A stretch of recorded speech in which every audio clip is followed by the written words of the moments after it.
Good morning. Gyandoot 2.0 में आप सभी का स्वागत है। आज हम जिस टॉपिक को पढ़ेंगे उसका नाम है सरल आवर्त गति, सिंपल हार्मोनिक मोशन।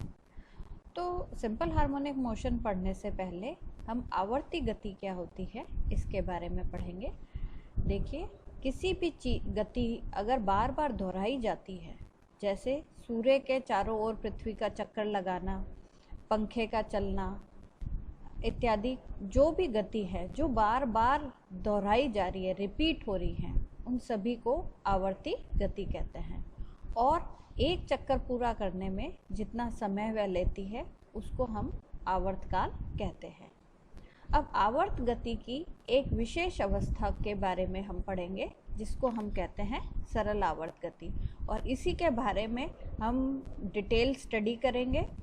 और मतलब सरल आवर्त गति आपको कहाँ कहाँ दिखाई देती है, कौन कौन से डेली लाइफ एक्सपेरिमेंट्स हैं जहाँ पर आप इसको देख सकते हैं, अनुभव कर सकते हैं, इनका आवर्त काल किन पर निर्भर करता है, इन सभी के बारे में हम इस चैप्टर में पढ़ेंगे। तो हम शुरू करते हैं।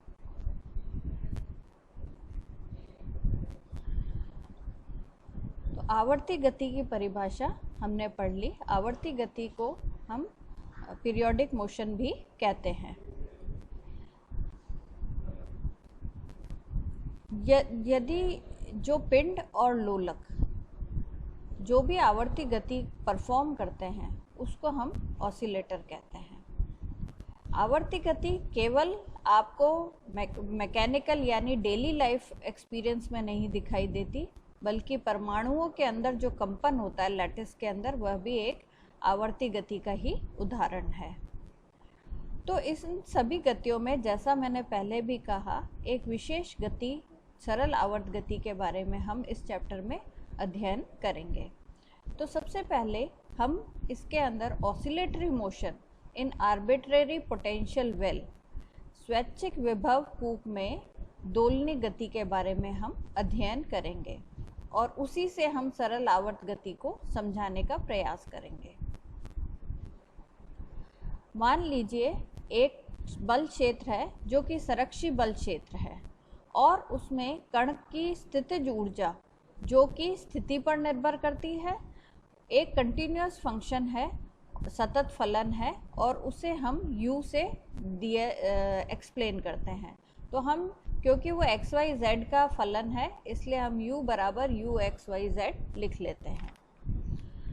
अब इसी की सहायता से अगर हम बल निकालना चाहें, उस कण पर कार्यरत बल, तो परिभाषा से हम जानते हैं F बराबर माइनस ग्रेड U होता है, और ग्रेड को हम एक्स वाई जेड फॉर्म में लिखें तो I del U by del X, J del U by del Y, K del U by del Z के फॉर्म में लिख सकते हैं। सरलता के लिए हम ये मान लेते हैं कि जो कण है वह केवल एक्स अक्ष के अनुदिश गतिशील है, यानी उसकी 3 डायमेंशनल मोशन न मानकर हम 1 डायमेंशनल मोशन ही मान रहे हैं। ऐसी स्थिति पे जो कण का जो बल है वो हो जाएगा minus del U by del X. ठीक है, वाई और जेड को हम छोड़ देंगे क्योंकि उसके सापेक्ष परिवर्तन नहीं हो रहा। अब इसके इस स्थिति में हम क्या करते हैं, एक ग्राफ प्लॉट करते हैं स्थितिज ऊर्जा के परिवर्तन को शो करते हुए। तो ये देखिए, ये ग्राफ है, किस किस के रिस्पेक्ट में है, u वर्सेस x के रिस्पेक्ट में है। आप इस कोई कण ले लिया और उसकी गति में जैसे जैसे स्थिति के साथ स्थितिज ऊर्जा में परिवर्तन आ रहा है, हमने उसको प्लॉट कर लिया। एक रैंडम प्लॉटिंग है हमारी।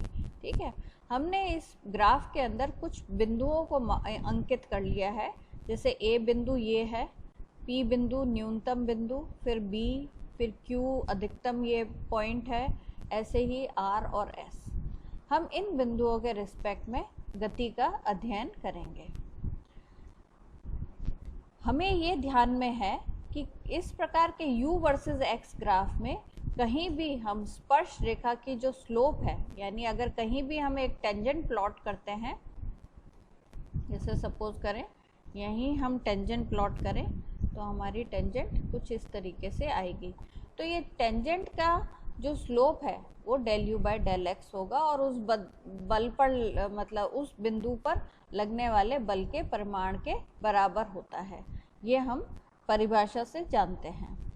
तो हमने क्या कर रखा है, स्थितिज ऊर्जा के जो उच्चिष्ट और निम्निष्ट बिंदु हैं यानी P, Q, R, S, उच्चिष्ट हो गए Q और S, P और R हो गए निम्निष्ट बिंदु।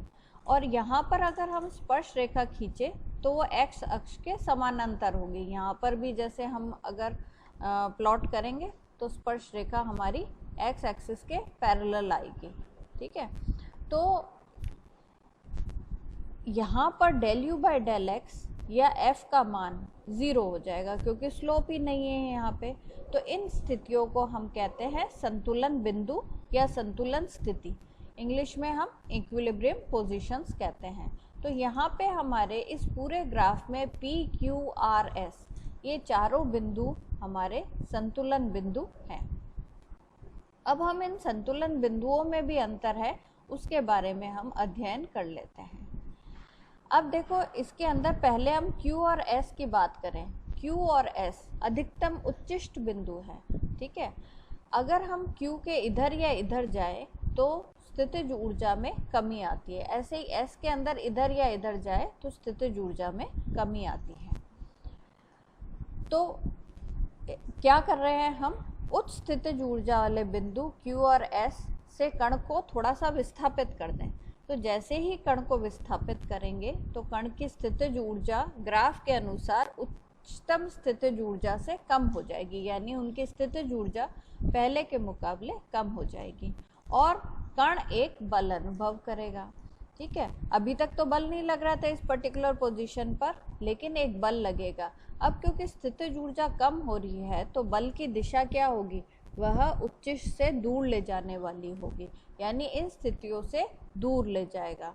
तो अधिकतम जो ये वाले इस प्रकार से क्या होगा, अगर आप इस जगह पर कोई पार्टिकल बैठा हुआ है और आप उसकी थोड़ी सी भी पोजीशन डिस्प्लेस कर देते हैं तो वो उस पोजीशन पे वापस लौट के नहीं आएगा, वो इससे दूर होता जाएगा। एक बल लगेगा जो इसको इस Q बिंदु से दूर करता हुआ चला जाएगा। तो हम ये कह सकते हैं कि ये इक्विलिब्रियम की स्टेट तो है, लेकिन ये अस्थाई इक्विलिब्रियम है, यानी ये एक पर्टिकुलरली आपने एक पर्टिकुलर पोजीशन पे उसको इक्विलिब्रियम में रख तो दिया, लेकिन अगर हल्का सा भी इस पे बल लगाया गया तो या इसकी पोजीशन को चेंज किया तो पार्टिकल उस पोजीशन से हट जाएगा, दूर हट जाएगा और वापस लौट के नहीं आएगा। तो ये दोनों ही बिंदु Q और S हमारे अस्थाई संतुलन स्थितियां हैं। अब इसी प्रकार से अब हम क्या करेंगे, P और Q की बात करते हैं। तो P और Q भी हमारे संतुलन बिंदु है क्योंकि यहाँ पर भी F का मान परिमाण जो है वो 0 है। अब यहाँ पर P बिंदु पर अगर कण को थोड़ा सा भी विस्थापित करें तो क्या होगा, तो देखो यहाँ पर न्यूनतम स्थितिज ऊर्जा है, इधर या इधर कहीं भी विस्थापित करने पर स्थितिज ऊर्जा का मान बढ़ता है। तो बल इसके ऊपर एक बल होगा जो उसको वापस न्यूनतम स्थितिज ऊर्जा की तरफ लेकर जाएगा।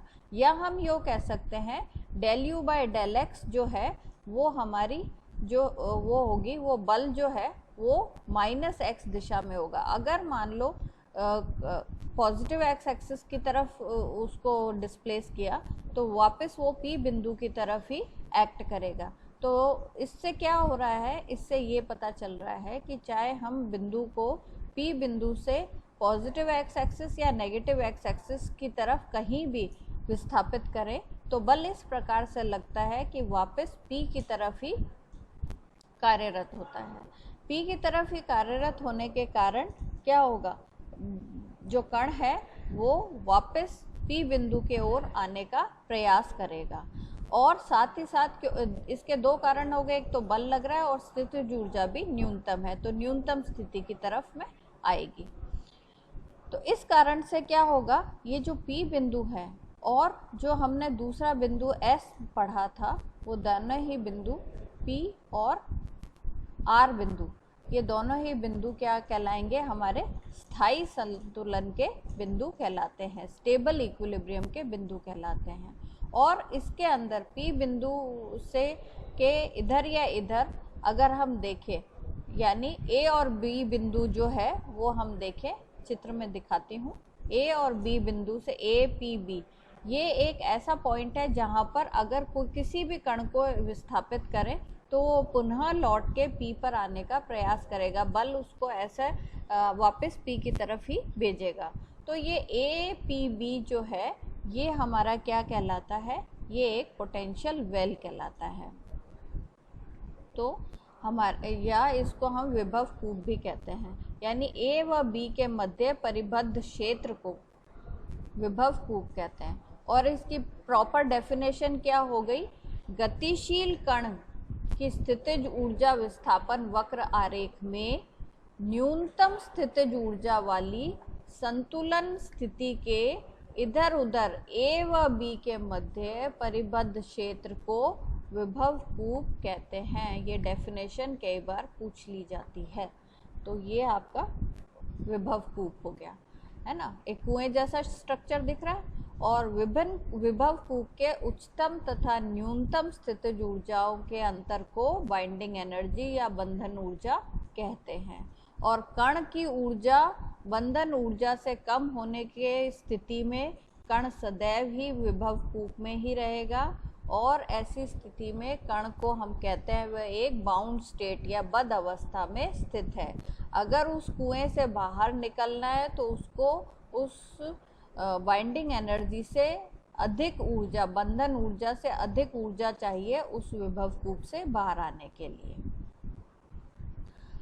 अब हम गणितीय रूप में बात कर लेते हैं। तो गणितीय रूप में दोलनीय गति का समीकरण ज्ञात करने के लिए कण की न्यूनतम स्थितिज ऊर्जा, यानी U कहाँ पर, x0 वाली स्थिति पर, जहाँ पर x 0 है, यानी P बिंदु पर से थोड़ी दूर स्थित किसी बिंदु x पर ऊर्जा फलन यानी Ux, उसको टेलर सीरीज एक्सपेंशन से हम खोल सकते हैं। तो टेलर सीरीज के आधार पर x पर जो स्थितिज ऊर्जा है वो टेलर सीरीज के आधार पर हम लिख सकते हैं Ux is equals to Ux0 plus del U by del X at x0, x minus x0 and so on. ये टेलर सीरीज एक्सपेंशन हमने कर लिया। अब इसके अंदर हम क्या कर रहे हैं, यहाँ Ux0 del U by del X at x0 del square U by del x0 आदि के मान x बराबर x0 पर प्रयुक्त है, यानी जब x का मान x0 है तब इनके क्या मान होंगे, वही मान हम इस इक्वेशन में लगाते हैं। तो स्थायी संतुलन के बिंदु जो है, स्थायी संतुलन बिंदु के लिए जरूरी है P पर स्थितिज ऊर्जा न्यूनतम हो, मिनिमम हो। मिनिमा की जो कंडीशन है वो हम यहाँ पर लगाएंगे।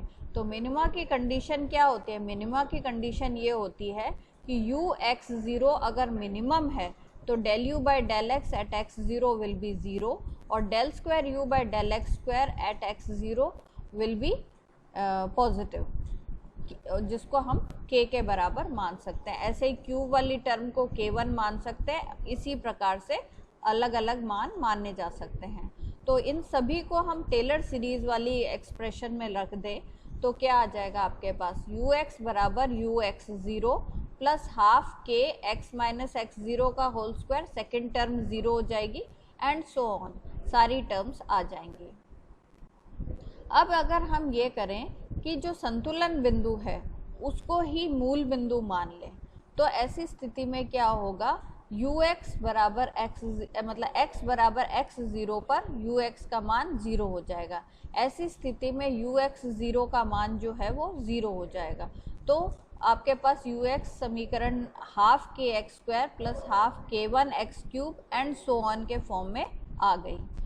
इससे अगर हम बल निकालें तो बल आता है F बराबर minus del U by del X, तो माइनस के X minus half k1 x square and so on. अगर हम विस्थापन को बहुत न्यूनतम लें, अत्यल्प लें, तो हम उसकी उच्च घातों को, x की उच्च घातों को उपेक्षित कर सकते हैं। ऐसी स्थिति में u का मान हो जाएगा हाफ के एक्स स्क्वायर और f का मान हो जाएगा माइनस के एक्स। तो हम एक चीज और हमने देखी थी, जब u वर्सेस x हमने आरेख खींचा था बंद स्थिति में, तो वो एक पैराबोलिक या पैरावलीय शेप का होता है। और इसके अंदर हम क्या पाते हैं, इसमें हम ये पाते हैं कि जो f है it is directly proportional to x। और ऐसी स्थिति में परवलयीय विभव कूप में जो दोलनी गति होती है उसको हम सरल आवर्त गति कहते हैं। ठीक है, तो अब ये सरल आवर्त गति की अब हम परिभाषा देंगे। तो सरल आवर्त गति को हम कैसे कह सकते हैं, जब कोई कण परवलयीय विभव कूप में दोलन गति करता है तो कण की दोलन गति को सरल आवर्त गति कहते हैं। और सरल आवर्त गति करने वाले कण को हम सरल आवर्ती दोलक या हार्मोनिक ऑसिलेटर कहते हैं। हार्मोनिक ऑसिलेटर की जो पोटेंशियल एनर्जी है या स्थितिज ऊर्जा है उसे U बराबर हाफ kx² से व्यक्त करते हैं। और अगर हम उसको डिफ्रेंशिएट करके फोर्स निकालें तो फोर्स आता है -del u/del x और F का मान आ जाता है -kx। यहाँ पर k जो है वो फोर्स कांस्टेंट कहलाता है। माइनस साथ ही साथ आपको दिखाई दे रहा है माइनस साइन भी होता है। ये प्रदर्शित करता है कि जब भी कण संतुलन बिंदु से दूर हटेगा तो बल की दिशा संतुलन बिंदु की ओर लगेगी। हमेशा डिस्प्लेसमेंट के ऑपोजिट डायरेक्शन में फोर्स एक्ट करेगा। इस प्रकार जो बल विस्थापन के विरोध में लगता है उसको हम कहते हैं प्रत्यानयन या रेस्टोरिंग फोर्स। अतः सरल आवर्त गति साम्यावस्था के इधर उधर किसी कण की वह दोलनी गति है जिसमें प्रत्यानयन बल विस्थापन के अनुक्रमानुपाती होता है और दिशा सदैव साम्यावस्था की ओर होती है। ये इसकी फाइनल डेफिनेशन हो गई। A simple harmonic motion is an oscillatory motion or periodic motion which is to and fro about a mean position, and restoring force is directly proportional to the displacement and its direction is always towards the equilibrium state। तो ये हमारी सरल आवर्त गति को परिभाषित कर दिया। अब सरल आवर्त गति जब हमने परिभाषित कर दी तो उसकी हम गति का समीकरण निकालते हैं। मैथमेटिकली हम उसको कैसे डिफाइन करेंगे, तो इसके लिए हम ये मान लेते हैं कि एक हमने कण ले लिया जिसका द्रव्यमान m है और वह संतुलन बिंदु के इधर उधर दोलन कर रहा है और t समय पश्चात उसका विस्थापन x है और उसका त्वरण d²x/dt² है। ऐसी स्थिति में उस पे जो लगने वाला बल है वो न्यूटन के नियम से md²x/dt² दिया जाता है। लेकिन सरल आवर्त गति के लिए हमने पढ़ा है F बराबर -kx है, तो हम लिख सकते हैं md²x/dt² बराबर -kx। और इससे हम एक्सेलरेशन निकाल सकते हैं d²x/dt² बराबर -k/mx। अब k/m को हम एक कांस्टेंट, क्योंकि दोनों ही कांस्टेंट राशि है, हम उसको ω02 मान लेते हैं। तो आपकी इक्वेशन बन गई d²x/dt² plus ω02x is equals to 0।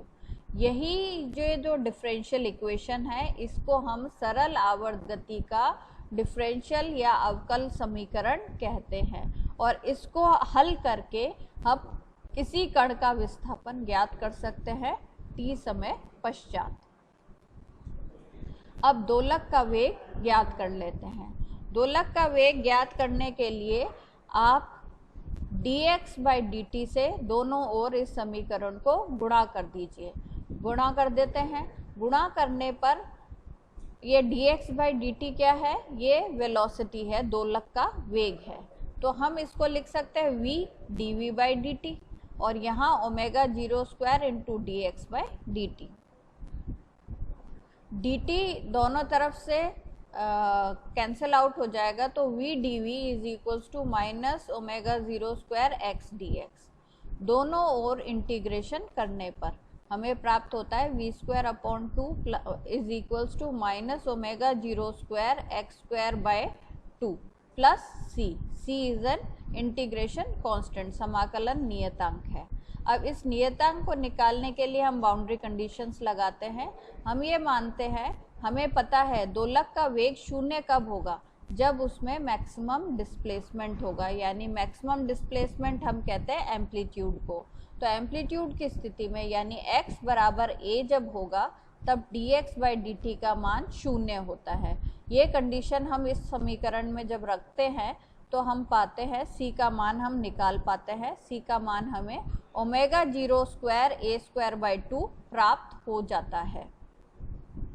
इसी मान को c को उपरोक्त समीकरण में रख के हम इसको सिंप्लीफाई करें तो v का मान हमें प्राप्त हो जाता है। v का मान हो गया omega 0 under root of a square minus X square. ये हमारे दोलक के वेग की इक्वेशन है। अब इसी प्रकार से हम डिस्प्लेसमेंट भी निकाल सकते हैं, दोलक का विस्थापन भी ज्ञात कर सकते हैं। अब हमने ऊपर वेग की समीकरण निकाल ली, हम उसी को आगे यूज़ करेंगे। v को हम dx बाई dt के फॉर्म में लिख सकते हैं और dt को हम लेफ्ट राइट हैंड साइड में ले जाते हैं। तो और x वाली टर्म्स को एक तरफ, टाइम वाली टर्म्स को एक तरफ ले लेते हैं। तो देखो ये dx अब और दोनों तरफ इंटीग्रेशन करते हैं। तो इंटीग्रेशन करने से हमें पता है ये sine inverse x by a का फॉर्म है, is equals to omega 0t plus some constant. तो कांस्टेंट को मैंने यहाँ पे फाई लिख दिया है। अगर हम इनवर्स, साइन इनवर्स करें दोनों तरफ तो हमारे को taking sine on both sides, तो हमारे पास आ जाता है x बराबर a sine omega 0t plus phi.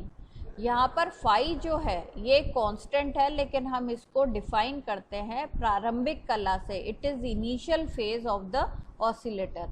प्रारंभिक वो किस कला में स्थित है, ठीक है।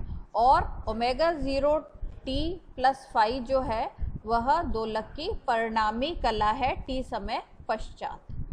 तो ये चीज़ हमने डिस्प्लेसमेंट ऑफ एन ऑसिलेटर भी निकाल लिया। अब हम इसके साथ साथ, क्योंकि ये गति कर रहा है तो इसका आवर्तकाल क्या होगा, कैसे निकालेंगे वो भी हम ज्ञात कर लेते हैं। तो हमने ये तो पढ़ लिया कि किसी दोलक का t समय पश्चात विस्थापन इस समीकरण से दिया जाता है।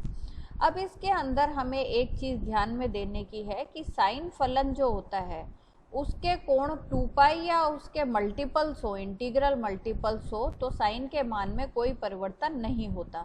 यानी sine theta, sine 2 pi plus theta, sine 4 pi plus theta सबके मान समान होते हैं।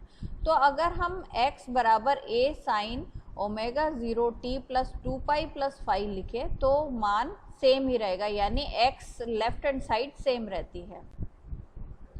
अब हम इसके अंदर से ओमेगा 0 को कॉमन ले ले तो t प्लस 2 पाई ओमेगा 0 का फॉर्म आ जाता है। अब इसको मैं t डैश लिख लेती हूँ, सपोज करो, तो t डैश लिख लिया तो अब मेरे पास समीकरण आ गई x बराबर a sine omega 0 t dash plus phi. यानी ये फॉर्म बिल्कुल वैसा ही है जैसा प्रारंभ में था, यानी t डैश समय t डैश माइनस t अंतराल के बाद जो विस्थापन है वो एक समान हो जाता है, यानी उसके बाद उसकी पुनरावृत्ति या रिपीटिशन शुरू हो जाती है। हम इस समय अंतराल t डैश माइनस t को आवर्तकाल कहते हैं। तो अब आवर्तकाल हमारा क्या हो जाएगा, t कैपिटल T से हम आवर्तकाल को रिप्रेजेंट करते हैं t डैश माइनस t। अब t डैश का मान हमने t प्लस 2 पाई ओमेगा 0 लिख रखा है, इनकी वैल्यू रखने पर कैपिटल T का मान 2 पाई अपॉन ओमेगा 0 प्राप्त हो जाता है। तो यहाँ पर अगर हम देखें तो ओमेगा 0 जो है वो दोलक के कोणीय वेग को इंगित करती है, और ओमेगा 0 हमने मान रखा था under root k by m। तो हमारे पास आवर्तकाल का जो सूत्र है वो आता है t बराबर 2 pi under root m by k। ये एक जनरल टाइम पीरियड का फॉर्मूला है जो सभी सरल आवर्ती दोलकों पे लागू होता है। अब हम साथ ही साथ एक चीज़ और ज्ञात कर लेते हैं कि जब ऑसिलेटर मूव करता है तो हमारी उसकी स्थिति, हम जानते हैं उसकी स्थितिज ऊर्जा में परिवर्तन होता है। तो स्थितिज ऊर्जा विस्थापन के साथ किस प्रकार से परिवर्तित होती है और क्योंकि स्थितिज ऊर्जा गतिज ऊर्जा में परिवर्तित होती है तो उसका मान कितना है और कुल ऊर्जा का मान सरल आवर्ती दोलक में कितना है ये भी हम ज्ञात कर लेते हैं। तो सबसे पहले potential energy of an oscillator. तो हमने क्या करा, एक दोलक को उसके माध्य स्थिति से x दूरी पर प्रत्यानयन बल के विरुद्ध विस्थापित करा। तो जब विरुद्ध करेंगे तो हमें कार्य करना पड़ेगा, तो उस विस्थापन में किया गया कार्य मान लीजिए dw है, तो परिभाषा से हम उसको f dx लिख सकते हैं। अब क्योंकि हमने 0 से लेकर x पर करा तो हमने टोटल वर्क डन जो है वो इंटीग्रेशन से निकाल लिया और वही उसकी स्थितिज ऊर्जा में परिवर्तन के बराबर होगा। अगर मान लीजिए प्रारंभ में स्थितिज ऊर्जा को हम 0 मान ले तो हमारे पास क्या आ जाएगा, u बराबर integration of minus integration of f dx, जिसमें इंटीग्रेशन की लिमिट 0 to x है। अब इसको अगर हम जानते हैं f तो होता है माइनस के x, अगर ये मान रखें तो u का मान हम हाफ के एक्स स्क्वायर प्राप्त कर लेते हैं। अब x तो हमने सरल आवर्ती दोलक के लिए निकाल चुके हैं, वो है a sin omega 0 t plus phi. तो ये मान अगर हम ऊपर रख दें तो u हमारे पास नए फॉर्म में आ जाती है हाफ के a square sine square omega 0 t plus phi. यहाँ पर भी k का मान अगर हम रख दें तो u आ जाती है half m omega 0 square a square sine square omega 0 t plus phi, जो कि फाइनल स्थितिज ऊर्जा की समीकरण है। अब इसके अंदर हम अधिकतम और न्यूनतम स्थितिज ऊर्जा का मान ज्ञात कर लेते हैं। अब इसमें हम देखते हैं कि अगर साइन जो है ये पार्ट अगर 0 हो जाए, बाकी तो कांस्टेंट है, तो अगर ओमेगा 0 t प्लस फाई 0 पाई ये मान हो तो ये साइन का मान 0 हो जाएगा और इस कारण से u भी 0 हो जाएगा। तो मिनिमम मान जो उसका है वो होगा हमारा 0। इसी प्रकार से अगर ओमेगा 0 t प्लस फाई का मान पाई बाई 2 हो तो ये साइन का मान 1 हो जाएगा। ऐसी स्थिति में स्थितिज ऊर्जा का मान मैक्सिमम हो जाता है half m omega 0 square a square. अब इसी प्रकार से हम u निकाल चुके, अब हम इसके अंदर माध्य स्थितिज ऊर्जा निकालते हैं। हम ये देखते हैं कि जो एक चक्कर में दोलक की स्थितिज ऊर्जा का मान 0 से अधिकतम तक परिवर्तित होता है। तो एक आवर्त काल के लिए अगर हम उसका एवरेज मान निकालें तो हमारा एवरेज स्थितिज ऊर्जा हो जाएगी। एवरेज को हम ऐसे सिंबल से लिखते हैं 1/t 0 to t u dt। तो हम u का मान रख के अगर इंटीग्रेट करें तो हमारे पास ये प्राप्त हो जाता है 1/4 m omega 0 square a square. क्यों? क्योंकि उसका जो ये साइन स्क्वायर का जो एवरेज मान है वो t/2 होता है। तो इस प्रकार से हमारे को ये माध्य स्थितिज ऊर्जा प्राप्त हो गई। अब दूसरी चीज हम इसमें ज्ञात कर लेते हैं, kinetic energy of an oscillator. दोलक की गतिज ऊर्जा k बराबर हाफ mv स्क्वायर। तो v का मान हम ऑलरेडी निकाल चुके हैं, उसका मान हम यहाँ पर रख देते हैं। तो k का मान आपका ये प्राप्त हो जाता है। इसको हम दूसरे फॉर्म में लिखना चाहे तो हम x का मान भी रख सकते हैं। x का मान रखने के बाद आपके पास प्राप्त हो जाता है ये k बराबर cos स्क्वायर के फॉर्म में आ जाएगा, जो कि गतिज ऊर्जा का अभीष्ट व्यंजक है। इसके अंदर भी हम अधिकतम और न्यूनतम k का मान निकाल सकते हैं। क्योंकि ये cos की टर्म है इसलिए ओमेगा 0 t प्लस फाई जब 0 पाई होंगे तब तो k का मान अधिकतम होगा और π/2 की स्थिति में k का मान 0 होगा। इसी प्रकार से हम माध्य गतिज ऊर्जा भी निकाल सकते हैं, जो कि एक आवर्त काल के लिए होगी, वो भी 1/t 0 to t half m omega 0 square a square cos square omega t plus phi के फॉर्म में लिख सकते हैं। तो आपके पास आ जाती है 1/4 m omega 0 square a square, क्योंकि यहाँ cos स्क्वायर का भी जो एवरेज वैल्यू है वो t/2 ही होती है। अब इन दोनों के साथ में अगर हम कुल ऊर्जा निकालें दोलक की तो वो स्थितिज ऊर्जा प्लस गतिज ऊर्जा के योग के बराबर होगी। अगर हम उन दोनों को ऐड करें तो हम पाते हैं वो होगी half m omega 0 square a square. इसमें सभी टर्म्स कांस्टेंट है। इससे हमें ये पता चलता है कि कुल ऊर्जा समय के सापेक्ष नियत रहती है और यांत्रिक ऊर्जा के संरक्षण के नियम का पालन करती है। तो अब हमने इसके अंदर बहुत सारी भौतिक राशियों के बारे में पढ़ लिया, उनको हम एक टेबल में लिख लेते हैं।